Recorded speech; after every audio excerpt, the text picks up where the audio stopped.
Sačekat ćemo samo par minuta da se još ljudi uključe, pa ćemo početi za koji minut.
Dobar dan svima, evo počinjemo.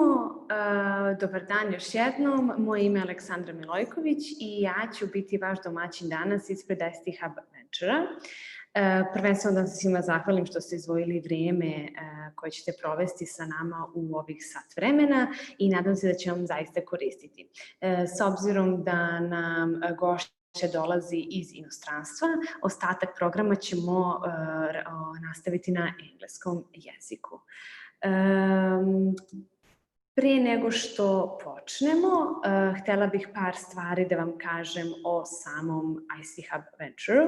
So before we start, only a couple of things about ICT Hub Venture, which is Serbia's first private venture capital fund focused on investing in early stage tech startups in Balkans. Along with its investment capital, ICT Hub Venture offers its partner companies support in business development, access to experts, mentors across various subject matters, and access to partnership opportunities within the ICT Hub family of companies. What I wanted to say is that we do understand that those are difficult times that we are in. So in the early April this year, we started a series of webinars so that we can give back to the community and help you all get through it. We covered different business topics so far, and now we are going to do something differently. With great help of our today's dear guest, we will dive into the topic of effective communication as an essential part of our today's lives, leadership and remote work. Along the way, we will answer those three questions that you can see also on the slide. So how can we cope with the stress? What does effective leadership look like in crisis? And how can I increase results while working remotely? To do this effectively today, we will be guided with our dear guest and help of Kristal Henrikson, which is certified coactive and professional coach and employee experience consultant. Of course, a lot of things about Kristal I can say, but definitely I would like for her to join us now, and so she can say a little bit about herself more. So I'm gonna invite Kristal, just a second.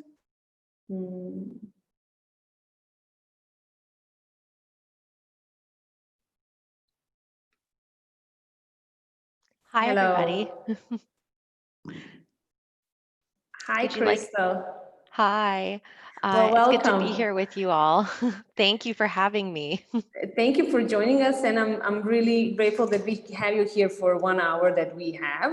And I will also encourage all our attendees to use this opportunity and use this less than hour to ask you everything that they want to know, because I'm pretty sure that this topic is something that all of us can recognize is something that is really, really popular, especially nowadays. So I'm actually really anxious to actually hear everything about you and everything about today's topic. Thank you. I'm excited to have a group here and to be back, quote unquote, in the Balkans, as I had an opportunity to be there a few years ago and to work with some of the entrepreneurial community when I was there in 2017. Yeah, well, now Uh, you're online, let's say it I like know, like so that. here, and now we all get to be here, but from afar, which is lovely too.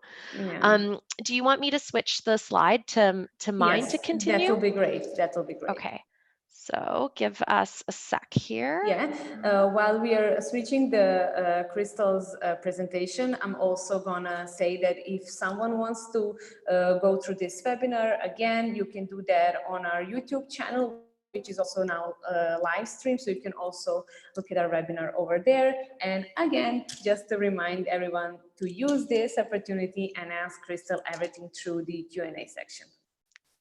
Awesome. So, just a note that I have two screens. I'll be looking at you guys here, but I also have my screen here and it pops up everywhere. So if a question shows up that I didn't see, maybe I could call on you to like repeat it out Definitely. loud. I will maybe not be here with my video, but I'm definitely here tracking all the Q&As. So even if something is not said during the presentation, maybe on the end of presentation, we can definitely go through Q&A section. Awesome. Okay. So, well, let's dive in then.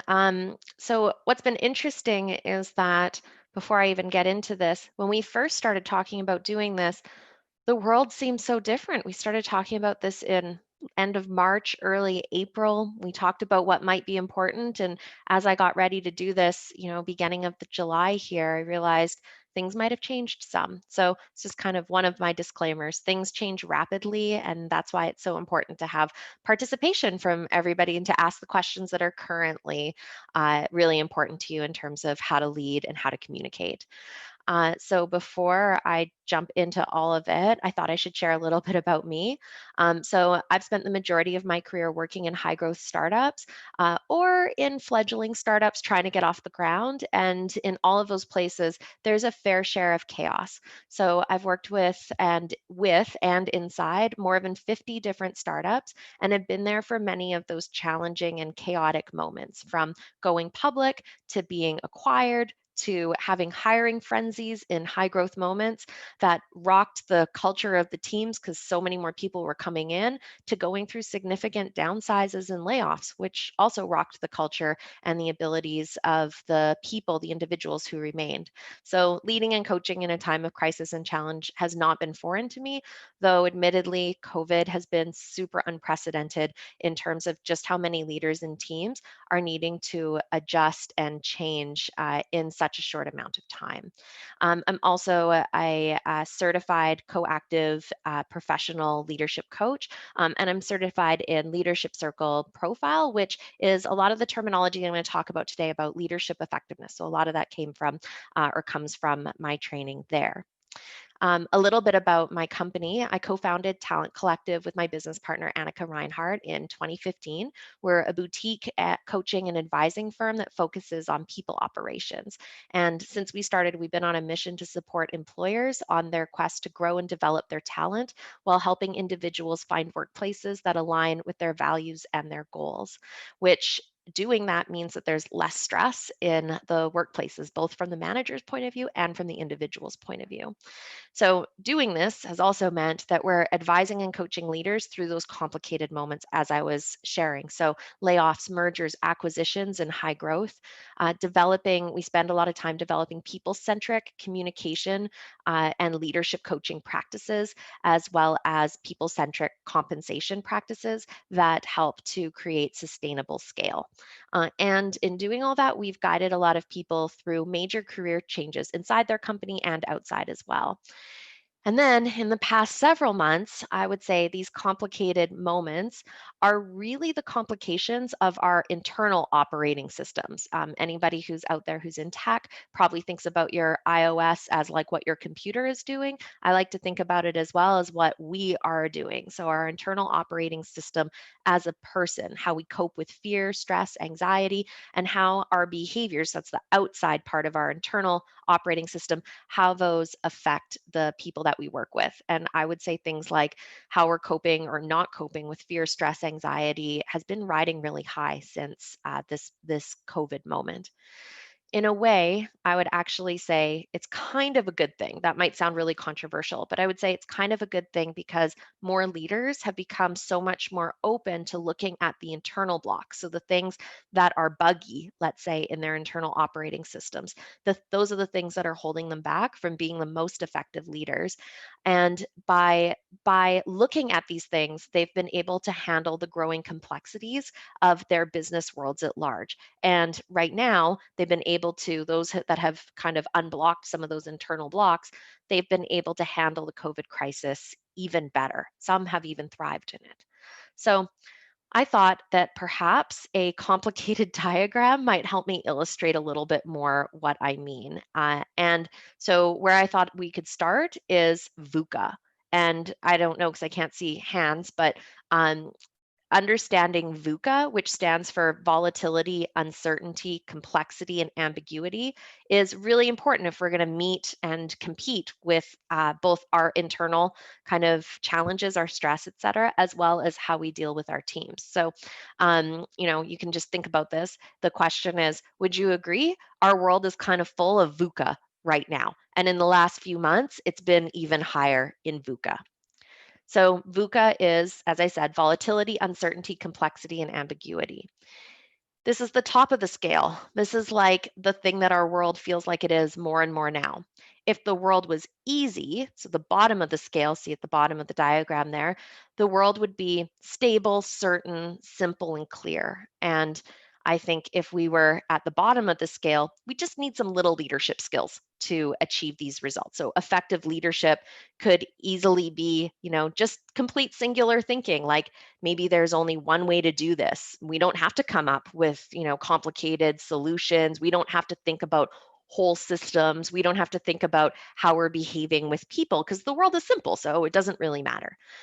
We might be able to get away with complaining and blaming any of those external forces when things don't really go our way. And that might have worked for us before when things weren't complicated, but they might not be working so well for us now. We might, in this SCSC world, we might be thinking about our teams as machines or resources to utilize or, on the other extreme, exploit, instead of the complicated, emotionally rich humans that we all are. And because we might be doing that, we might forget to collaborate really well with our teams. So we might do things like telling rather than asking. We might not set really clear and proper expectations for what we expect, especially when we're working remotely. We might be really unclear, even though we think we are being clear about what we're trying to achieve.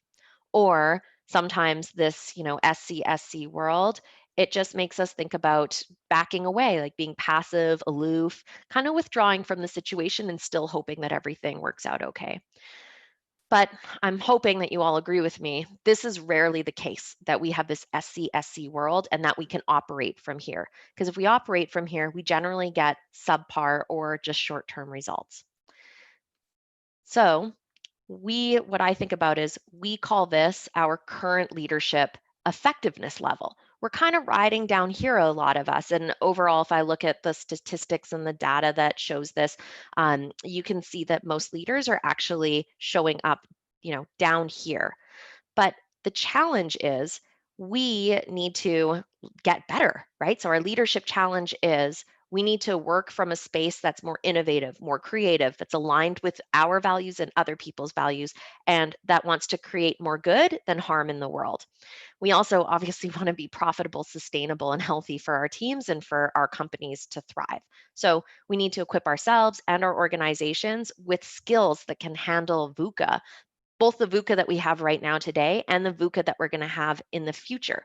Because if we're only operating where we are today, we're going to have a hard time matching whatever is going to come tomorrow. And I feel like I saw this a lot. I'm in Canada and watching what was happening, especially in the U.S. around racial tensions, right on the heels of COVID happening, showed me like VUCA, like getting to that extreme really, really quickly, and people were still recovering from COVID, like trying to get through the idea of working from home. And then there was this, and their abilities to match that VUCA that was really shown in that moment, the ones that could rise up to that and the ones that were still really struggling with it.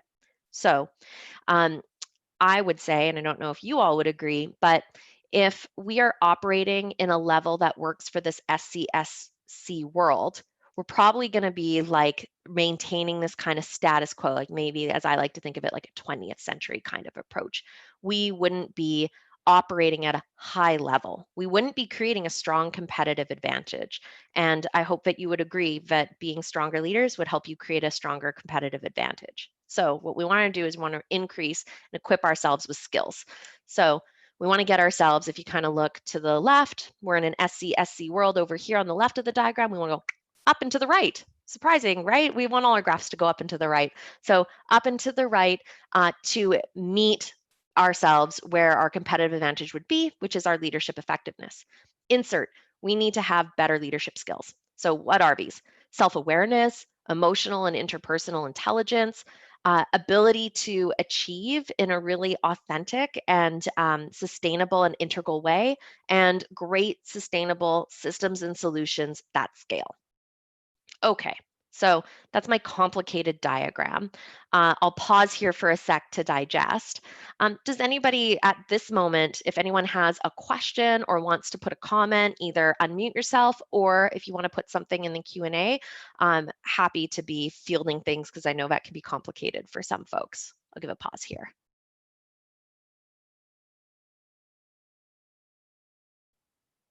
I'm not sure if I can see the Q&A too, so maybe I'll have you take care of that.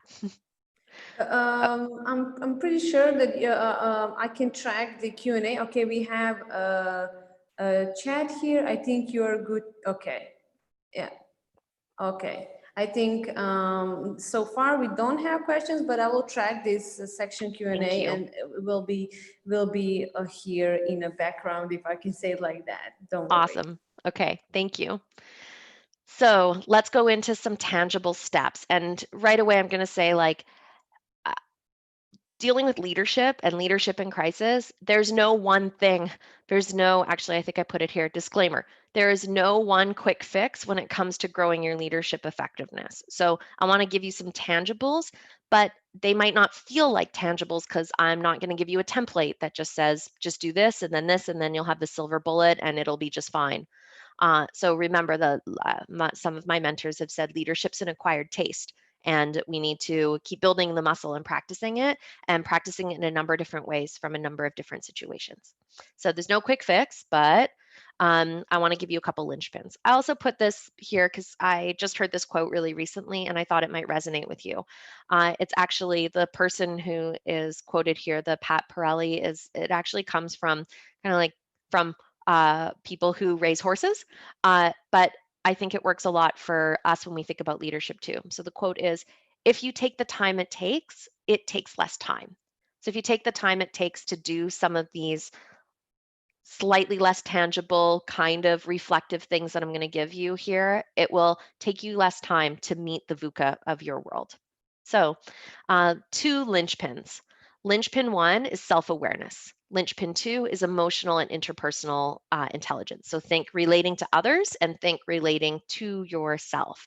And there's a lot of data that backs this up. You know, what we seem to think when we think about leadership effectiveness, we tend to think about those other 2 things on the scale or on the list that I showed you, the systems and the solutions. So we think like achieve, and, you know, just build a new tool or get a new product or maybe even like hire more people. We don't think so much about how we are, again, our internal operating system, the way that we behave, how that is actually affecting our ability to achieve results or our ability to see the world in a way that helps us create more innovative solutions. It also doesn't do much to help us communicate well with the folks that are on our teams. So I'd like us to get over here with me in the how to communicate, how to relate to ourselves so that you can become way more effective leaders. So let's first look at self-awareness. So this whole first step that we have to go through is understanding where we're at. So the action here is self-reflection. And so I want you just to take a moment just to kind of do a quick thought, and I'd love for you to think about this later too, but a quick thought about how you are operating. So how strong are you at remaining curious, composed, and courageous, especially when people or systems are not working? My guess is some of these questions around how do I communicate with my team, especially when we're working remotely, are coming from some kind of frustration that's happening there in the communication or in the relationships themselves. And the first place to look is ourselves, so our internal operating system. So, how strong are you being when you are working remotely at remaining open, curious, staying really composed so you can hear all the things around you, and staying courageous when you see things that are not really working to speak those things out loud? That would be the first thing. Second thing, how easy has it been for you over the last few months to come up with creative, innovative, and collaborative solutions? I would make a guess that if it's been hard, or if you've been frustrated, or if you felt like there are some serious setbacks, that there's something about your stress levels that are riding high and actually interfering with your ability to come up with creative, innovative, and collaborative solutions. We have to look at that. And the third question to reflect on is at the end of the day, so whether that's the end of your work day or the end of your whole life day and you're heading to sleep, how much extra energy, enthusiasm, optimism do you have? Because that's a real easy metric to measure to see, do I have enough capacity to even, relate better to others, to understand myself, to cope with my stress? And if you don't have much there, then it's something that needs to be addressed first. Sort of like if you don't have enough fuel in your tank, in your car, you need to go address that first before you go on a road trip. You got to go to the gas station. Or if you're feeling really hungry, you're going to make horrible decisions. So you have to eat first before you can go to the grocery store and make other decisions. So this is our self-awareness, and I'll kind of pause here to see if this, it'd be great if you wanted to comment. I'm clearly a pretty interactive person. So if you wanted to make any comments like how this lands on you, do you notice anything? Have you ever asked yourself these questions before? If anybody would like to even throw something in as a comment, yes, no, never thought of it, yes, think about it all the time, I'd really love to hear that. And as you do that, I'll move on to the other piece. So, how we relate to others. So, this is our emotional and interpersonal intelligence. Sometimes I call it our team intelligence because it's really how we're operating as a group. So, this action is audit your team's dynamics and the behavior that they're exhibiting. This goes for you too, because you are part of the team that you are managing. Whether or not you are in person or not, or are able to see them face to face or over Zoom, you're still a team. So, if you're all kind of closed off and you've been living in your own like remote worlds for some time, I'd argue this is even more important. And it might mean that you have to ask more uncomfortable questions because you can't actually see a lot of the stuff that might be going on in your team dynamic because we're operating in this way. So here's the audit that I would love for you to do. One, what do you notice about your team's overall productivity? If you think about this, so we might look at individuals, like individual productivity, but what I want you to focus on is what's the overall team's productivity. There's a good chance that if there is somebody on your team who is really struggling at any of these remote kind of moments, or just in general, if they're struggling, they're bringing the whole team's productivity down. So we could isolate that it's one person, but it's better to kind of look at the overall team's productivity. So you can decide on your own measuring system here. I like to think about rating things. So, on a scale of 1 to 10, where would I rate my team's productivity today? Where did I rate it, let's say, before any of this was happening in February? Where would I like it to be? Right? So this can kind of give you a bit of a sense of how things are going and getting you to measure it over time. Two, how well does my team work and collaborate, especially when there's conflict? And then I'm not thinking like the big, blow up kind of conflict. I'm actually thinking about the general day-to-day kind of conflict that's happening, when we are debating if we should move one direction or the other, when somebody maybe misses a deadline or something, when there's a bit of an interpersonal challenge because people's personalities don't just really align very well. How well do we collaborate in all those situations? If we're not doing a great job here, we're going to have major problems, and it's going to cause stress on you too. Next, how good are you and how good are your teammates at expressing positive, specific work-related feelings? Okay, that's like a total like landmine in there, this question. So first, there's the feelings question. And sometimes when I'm speaking with folks who are much more on, let's say, like the engineering side, like the tech side of our tech world, they hear the word feelings and they kind of like shut down and close off and they don't want to talk about it. What I want us to think about is we're human beings, whether or not we work in highly technical places or, we are big huggers, let's say, we all have feelings. And in work, we have some serious feelings. Like if we feel like our work is not being valued, there's a good chance we're going to have less productivity. We're going to have less collaboration. We're probably going to have a very disengaged person or team. Feelings are actually really important. So we need to think about how good we are at expressing the positive side of this. Okay. Now, the other thing I want to throw into here is it's not just positive, it's specific. So it's not just how good are we at saying like, good job, and like leaving it like that.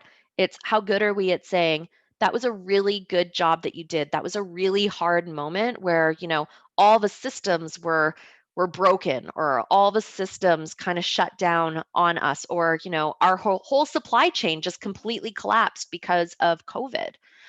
And you did a really courageous thing by still showing up and trying to find like creative solutions to that problem. That's a lot more specific than just a good job. I'm just pausing because I'm seeing something in chat. We have one question. I think it's really good one because I also want to share some of my thoughts while I'm listening to your presentation. So the first question is, if we do not have the energy in the end of the day, what do you recommend for a person to do to increase your energy in the end of the day? Excellent question. Thank you for that so much. See, I was very specific there. Thank you for that excellent question so much. I needed to add like an exclamation point to that. Great question. So let's see. Everyone's going to have to think about slightly different variations of how they can get this energy at the end of the day. First thing I would say is, how can you not get depleted at the end of the day? So if our fuel tank, I'm going to go back to, I hope this car thing works for everybody. If I go back to having an empty fuel tank, if I'm running on fumes already, my car is not performing very well. It probably hasn't been performing for some time as I'm trying to race to get to that gas station. The problem can be solved by not getting to an empty fuel tank. So, let's just rewind back in the day.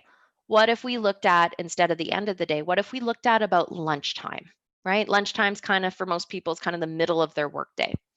What if we looked at lunchtime and said, my fuel tank is like maybe half full right now. How might I get it back up to full or even 3/4 full when the day is not completely done? So I guess the short answer would be proactive. What could you be doing at lunchtime that could help you not get to those fumes and less energy at the end of the day? So some ideas, if we're going to be proactive, some ideas would be, one, take actual breaks. I know this sounds really small and we should all kind of know this by now, but so many of us just don't do this, right? We eat through our lunch because we're busy. We take back-to-back meetings because we have to. Notice I'm using these air quotes. Who told us we had to do that? Right? We're the leaders, aren't we? So one thing I would say is, let's look at our calendars, right? Go take a look at your calendar and see how are you actually using the time during your day. One trick I have is stop the back-to-back meetings. So stop the back-to-back meetings. It's quite easy, actually, it's quite easy in theory. It's harder because we have to get it through our minds that this would be a good thing. Back-to-back meetings don't help us. If we just put in a 15-minute break in between our meetings, yes, our day would be a little bit longer. That is true. But we would feel more energetic by the end of the day because we had time to do some reflection activity or some mood boosting activities during those small breaks that we gave ourselves during the day. So, I take 15-minute breaks between every meeting unless somebody else gets into my calendar and does something like a back-to-back meeting, right? But at least if, 90% of my, work week is me doing it, it's great. So in my 15 minutes, I take 5 minutes and I write down all the action items from that previous meeting. Ever had this? You go from one meeting to another, so you can't write it all down. And at the end of the day, you're like, oh my gosh, my list of to-dos just got huge. That's basically like going up a really steep hill and like ruining your whole fuel tank. So take 5 minutes at the end of every meeting, write down the things that you need to do so that you've created a great action plan for later, and it's not moving with you into the next meeting. Take another 5 minutes to do something just for you. So stretch, breathe, go to the bathroom, get your water, get up and move, do something. And then for the last 5 minutes, get ready for the next meeting, right? Get ready so that you feel like you're fully present, which will also help you kind of conserve your energy.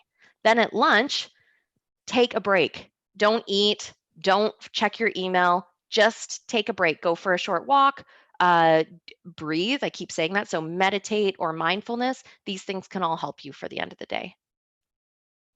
I agree totally. I just want to say stuff that it was going through my mind while I was listening, especially to this part of presentation. I think that a lot of people have problems with their mindset at the moment. Let's say we always like, okay, we have to use time as best as we can. We have to perform at some level. But now I think that people are not reflecting that circumstances are different. And now we have to adjust our performance to some other level, which will not give us some extra stress. Of course, we cannot perform at the same level as we did, I don't know, in January or February. And in that way, if we are aware of the fact that some things change, we need to go into our own mind and say, okay, now the top of my performance is here now. And then during these circumstances, I can achieve that every day. And in that way, I can decrease my level of stress, if I can say it like that. That's something that I'm using every day, actually.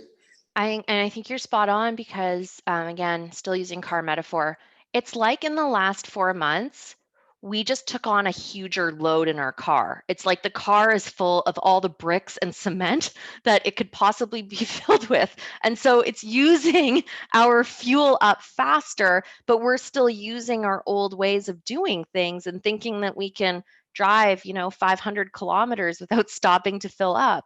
And it's become a major problem, and people are, having these, I mean, me too, like this is hard stuff that we're talking about here, but like this end of the day, that's why that question is there, is like, if you're feeling that, then yeah, you need to find the new ways. um, if this is your moment to notice that and to open up your mindset more to that, then what I would say is don't stop just because the current, crisis or challenge goes away. You being able to have this time to think, this time to digest, this time to relax and restore, this never goes out of style. Like, even if things are kind of normal status quo, this is even, I would argue, even more important, because this is where you get even a bigger leg up on your competition, right? This is where you're like, oh, I could be even more innovative because I have way more fuel in my tank. So this is something I would say, like a beautiful string of pearls for a woman is like, this never goes out of style. Okay, thank you so much for that question. So I'll go back to team here. And the last question in here that I hadn't talked about, we talked about the good feelings and we talked about being able to express the positive. Let's take a look at the negative or the constructive feedback. How good are you and how good are members of your team at giving constructive, uplifting, critical feedback? Kind of a tension in between those words. Hey, uplifting and critical. Doesn't feel like they belong together, does it? What I mean is, and you just kind of mentioned it, when you have a learning and developmental, or like what we call like the growth mindset, when you have that, you can give critical feedback in a way that feels uplifting, like in a way that feels like you could do this. I guess that's the best way for me to frame it. So let's say, let's say one of you took me up on this offer of doing like, or this invitation that I've given you of doing like 15-minute breaks every day, right, throughout your day. And we're having a meeting, a couple weeks from now, and you say something to me like, oh, I just have like no energy left at the end of the day. And I say something like, how are those breaks going? And you say, oh, I have not had a chance to do them. Instead of me saying something like, well, you better really get on that, because if you don't, you're gonna like lose the race or something like that. That doesn't feel really good. It doesn't really nurture the behavior that we want to see. If instead I said something like, I totally feel you, right? Or like, it sounds hard. It is hard. I can empathize with that. It's hard over here too. What would it look like for you to put those 15 minutes back on your calendar for tomorrow? What would it feel like if you had that energy? What would it be like if it didn't feel like it does today, if it felt like a new way? What would that be like for you? That might get you to a better point, because it's positioned as a question, and it's positioned as something that you could, I keep doing this because it's positioned as something you could develop. It's positioned as something that you could get to. So, let's think about teachers in school. Instead of them saying, you got a C plus, basically like you suck, right? And there's like, you got a C plus, there's nothing we can do here with you. What if instead a teacher said something like, you got a C plus? What do you think that you could do to get to a B? I'd really love to see you get to the B. I know getting to the C plus or going down to the C plus was probably really hard for you. What could this look like to get us to a B? And then working through action. I'm going to guess that kid would probably do a little bit more than the one that felt discouraged. Okay. So are there any questions that are showing up from this slide? Yeah, I Yes? think I have Yes. one more. If our team does not give constructive or uplifting comments, how to implement that in a team? What are the short steps to successfully do so? Thank Yeah. you. I'm loving these questions. I'm going to just go to step 2 here and see if maybe some of them get answered. And if not, I will come back to this. I'm going to keep it up here right in front of me. So what I thought of step 1 is understand. So I get the sense from these questions that you're actually reflecting and you're thinking like, okay, so if I understand this and now my eyes have been open and I have more awareness about this, what do I do about it? Which is great, because you need the awareness first before you can move into action. So step 2 is level up your own leadership effectiveness, which would be, but what both people asked here, these actions would be the leveling up. So I'm just going to go to this one first so I can hopefully answer this question. So we're going to skip from self-awareness just into team awareness for a sec, or team intelligence. So, okay, the question is about critical feedback. So what I would say is, 1, you need to model it first. So I'm just going down to the bottom one here about critical feedback.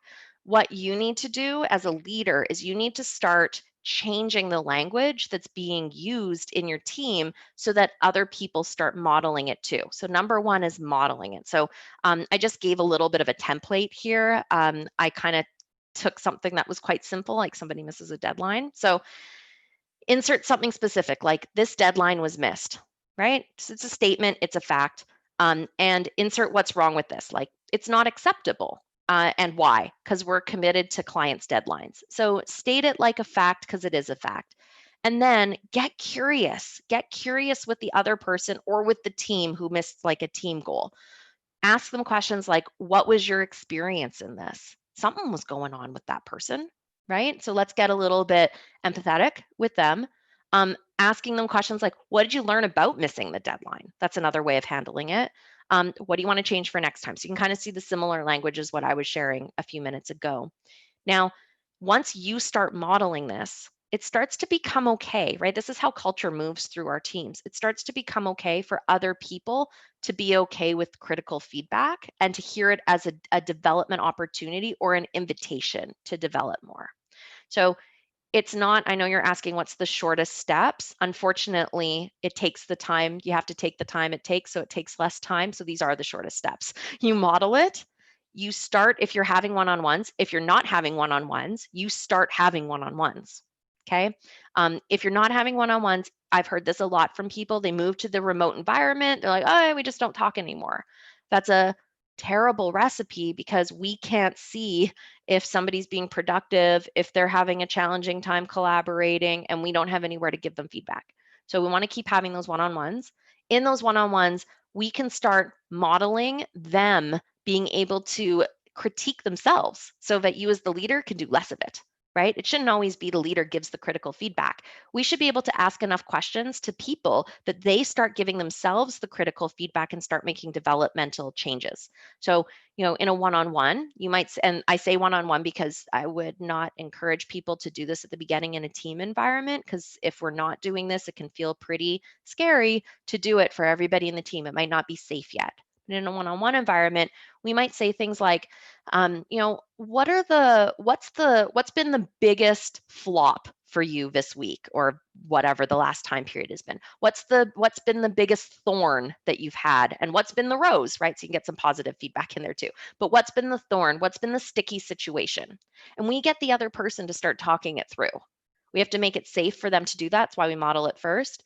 We need to be curious with them and ask them questions instead of just telling them what to do, right? So we have to move into that curious collaborative space.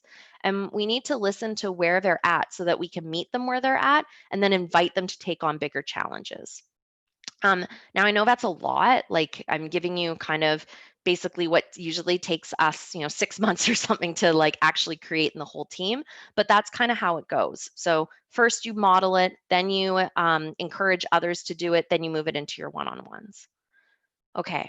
Do you want to add anything to? Yeah, I wanted to ask one really question. This personally for me really interesting. So when we start modeling our approach to our employees or for the rest of our team, my question is, how can we set the boundaries in the way that will be good also for the leader and also for the team? Because right now we have that slippery field where we need to get the empathy and some kind of approach to the other people, which is full of understanding and empathy. But then on the other side, it's really hard to just stay in the position when you are a leader and when you are somebody that is leading the whole team and in some way like a role model to other people. So are you trying to ask, how do you both, like, I heard that kind of like, how do you both achieve the results that you need to achieve while staying empathetic and understanding to the team? Yeah, because I definitely think it's super hard for people to set the boundaries, or to just think how they can achieve both things together. Yeah. And the good question, because I think what happens is we see them as opposites in some ways. Like when I heard your question, I heard things in it, and perhaps I'm just, I might be projecting, but I heard in there like understanding and empathy might then make us not achieve a result, or understanding and empathy might take more time, but I have work to do. Or I don't know, is that? I think a lot of people will recognize this moment at the moment where we can relax, and people are full of understanding and people are not receiving all those attention in a good way, if I can say it like that. Maybe it's slippery field. I don't know how to actually ask the question correctly and to be like directly through my head, like. Yeah. I'm right now, I guess the thing that's coming up for me is we need to always build, we talk about it like building complexity into our, into all of our business practices. So, if I think about like a common one, let's talk about sales for a sec. Everybody probably has to deal with sales. So let's talk about, we want to get there quickly, right? Like we want lots of sales. We need to hit this forecast, right? We need to hit this target. If we do it just quickly, we might do it in a way that is, let's say, unethical. We might do it in a way that harms people, right? Or might harm ourselves. Like we're doing it so fast that like we break down, right? If we built in a complexity into that, which would be quickly and empathetically, or quickly and kindly or compassionately, we would then have to wrestle with how to get there quickly while being kind or empathetic over here. So the idea would be, how do I balance the two, right? And in the balancing, yeah, sometimes we might go too fast and do something that's harmful, let's say, which means we'd have to fix whatever thing that we weren't doing over here on the empathy or kindness side. So what we end up doing as leaders and what we project onto our teams and hope that our teams also take on is how to do it together. So are there leaders out there who can achieve really tough results or give really critical feedback at the same time doing it kindly and being understanding? Yes, right? It's an art, though. You have to practice it to find your own kind of balance, just like you have to practice that sales script to ask for the close while still being kind while doing it. That's kind of the analogy that started coming up for me with your question there. You're nodding, so I'm just wondering if you want to Definitely, share. that's definitely the answer, and I understand completely. And definitely, maybe also one comment that's not going to come overnight, which you said already on the beginning. So it's definitely a process, takes time. Yes. So if you notice that we all have none of us are fully balanced, right? So if you're somebody who's much more achieve focused, like results driven, it's not a bad thing. That's actually a really good thing, but you might need to add in more layers of empathy and understanding. If you're somebody who, I'm more this side. So if you're somebody who is more empathetic and understanding, you might have a harder time at pushing somebody and challenging somebody to achieve the result that needs to happen, which means you have to get better at how to give that first part of the critical feedback. You might be really good at the questions, but you might not be so great at saying you missed something and we need to talk about that. So all of us have attention in here and all of us need to balance it if we're going to be effective leaders and get the results that we want out of our team. So you're welcome. I'm going to go back one so we can talk a little bit more about some of these things that I actually was just talking about. So if this is now we understand where our awareness is, this is like something you can do. So strengthen your awareness. If you want to have more curiosity, I would argue that everybody should want to have more curiosity in the way that they show up. We don't all have all the answers, right? So we want to add more curiosity. We can do that by asking ourselves and others what and how questions. So the difference sounds like, how did you come to that decision, right? Let's say somebody brings you back something and you're like, that's not good. We can't put that into the world, whatever that is. I used to be in marketing. So it's like, how did you come to this, this campaign idea, for example, instead of like, why did you do that? Right? The tone in it, the why questions feel accusatory. The what and how questions feel curious. And as long as they're said with a curious tone, these can really help build up your awareness of where other people are coming from and the awareness for yourself. Because you can ask yourself those same kind of questions. You can ask yourself, what did I mean when I said this versus why did I do it that way? Right? So we can get better at talking to ourselves and reflecting, and we can get better with others. If we want to increase collaboration, and clearly I'm a little biased, I'd also like to see an increase of collaboration, especially when we're working in teams, especially when we're working in remote environments, especially when things have high VUCA.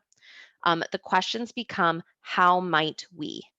Okay, so how might we, which is very a design principled question. So how might we look at this problem from a different perspective? That's both curious and collaborative, right? We'd be getting in more ideas than just thinking this is my way or my way or the highway kind of thinking. If we want to build in more composure, we would ask ourselves these questions. What am I feeling right now?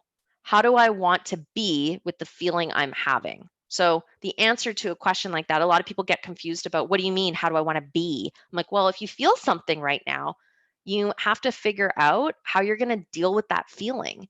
And, I would say a not great answer to that question is I'm going to suppress it. I'm going to pretend like it's not happening because all that's going to happen is it's going to build up, just like we were talking about, well, what if I'm having a terrible day and I'm just keep grinding through it. I'm like, well, if you keep doing that, you're suppressing the fact that you're having a hard time and it's not going to go away. It's just going to build up and you're going to have really low energy at the end of the day.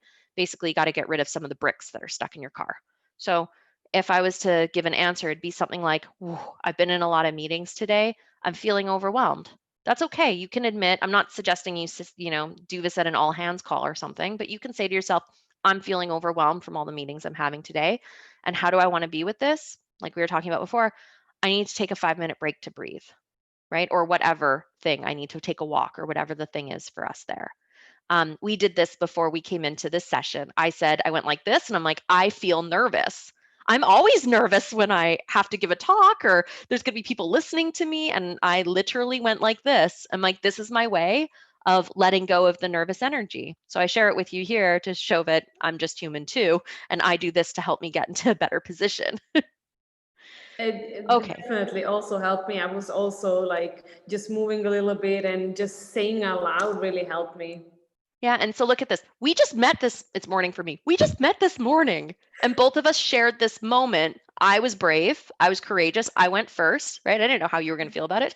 And I was like, but I need to say it because I know what I need to do to be with this feeling. So I'm going to share and be brave.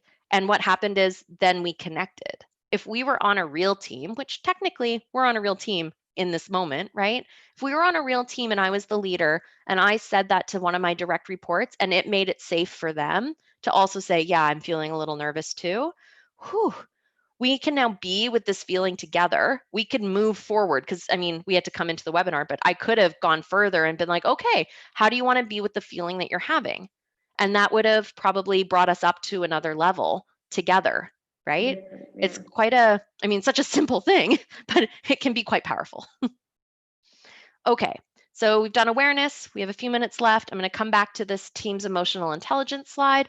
And I'm going to say this is some of the ways that you strengthen. So we went through the critical already. Let's take a look at how to have more productivity. So we can ask some questions.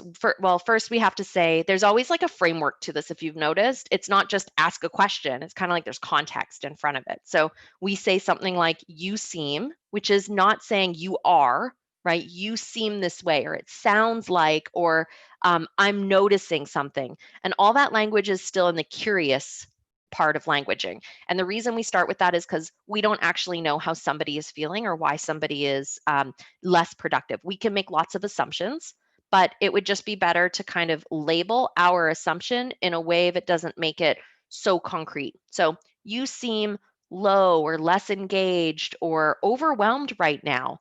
What are you experiencing? So I open it up and I say what I think that I see, but I also give it over to them and I ask them those questions. How is that low engagement that you're feeling affecting you right now? What might you adapt, or how might you adapt to this current reality?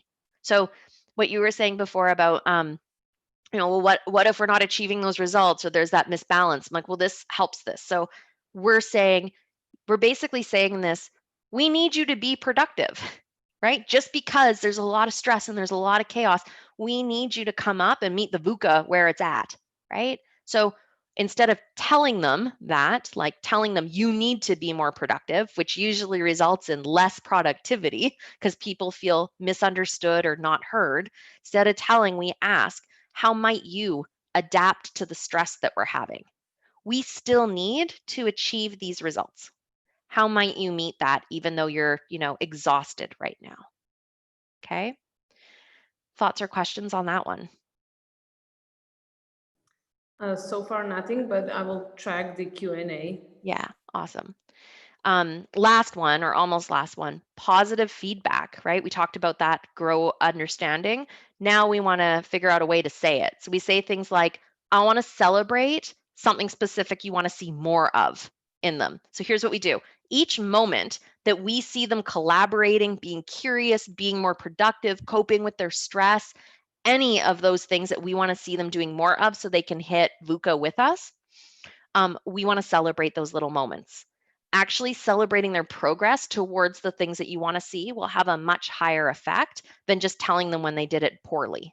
So we say things like, I want to celebrate that you were feeling really low engagement last week and you still were able to produce this result, or you were still able to get part way to the result that you were looking for.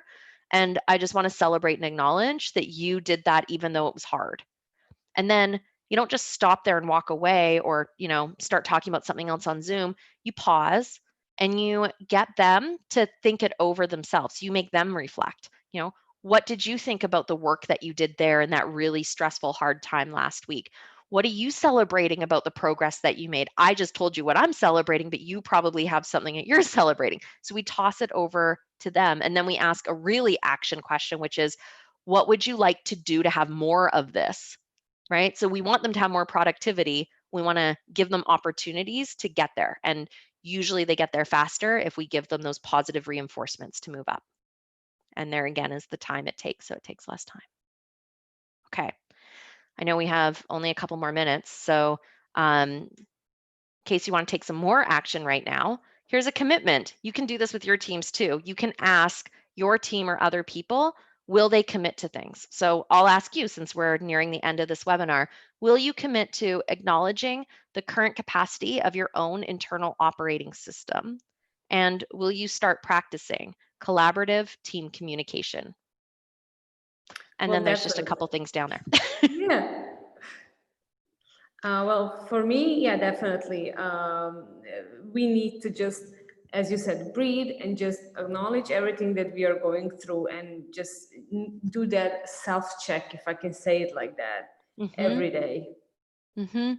Honestly, I would say it's the healthiest thing that you could do for yourself and your competitive advantage in your company. Like, I listen to too many podcasts to name, but I was listening to one on, I think it's called Business Wars, and it was Walmart versus Amazon, and they were talking about how Jeff Bezos, so it's the CEO of Amazon, I believe he's the richest man in the world. So what does he do these days?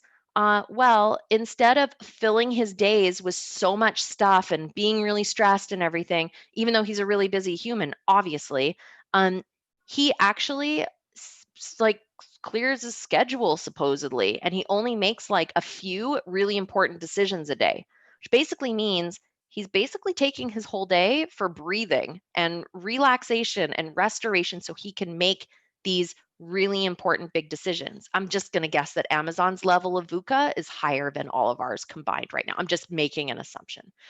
But he would need to do that in order to be able to do this. Every time I'm coaching CEOs, I tell them that if they don't have enough time just to think during the day, that's the first thing that they need to do. They need to delegate off a lot of things on their plate so that they have more time to think. They will be more effective if they do that. Thank you, Kristal, for sharing everything with us. Of course. And I did put some like specific questions on here, but I could see that we're running out of time. So I just thought I would put, if anybody wants to connect with me, here's some ways to connect. That's definitely something that I also want to ask. I'm pretty sure that those are useful information, and if we have some of the questions that you didn't maybe want to ask, like now online, definitely reach out to Kristal. I'm pretty sure that you will have all the answers that you want to have. And just before our time is running out, actually, you're right. I wanted to say thank you one more for sharing all those things with us. Those are really valid informations, and for sharing your morning with us. And this 1 hour of really, really useful information. And also I want to thank everyone that stayed with us. And if you have any questions or anything that you want to share, I'm pretty sure you can find Kristal on those links that she just shared with you. Absolutely. Thank you so much for having me. It was great to spend a little bit more time in the Balkans this way. Yeah, that's what I want also to say. I'm really looking forward for our next meeting, webinar, or who knows, but I'm pretty sure we're gonna see each other again, hopefully really soon. I hope so. Yeah. Take care and stay safe, everybody over there. Thanks for being here. Thank you. Bye. Bye.